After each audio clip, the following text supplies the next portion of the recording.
إذا كان فضيلة الشيخ محمود شلتوت رحمه الله قد أصدر فتوى بجواز التعبد على المذاهب الإسلامية الثابتة والمعروفة والمتبعة، ومنها مذهب الشيعة الإمامية في الجعفرية، يعني أنا أقول لك هات لي الفتوى دي في أي كتاب من كتبه. أنا لم أرى هذه الفتوى. أي واحد منكم يقول لي أن شفتها في كتاب كذا أو في مجلة كذا. ما أنا عايشت الشيخ شلتوت عدة سنوات، كنت من أقرب الناس إليه، ما رأيته قال هذا. أين كتبها؟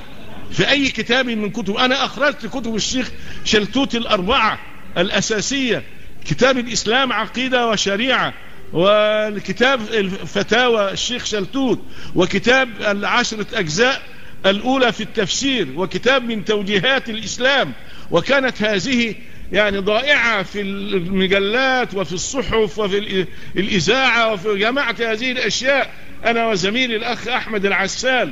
والطبعة الأولى منها التي أخرجها الأزهر مكتوب. نشكر للشابين الأزهريين يوسف القرضاوي وأحمد العسال على ما دام يعني تراث الشيخ شلتوت أنا أعلم الناس به.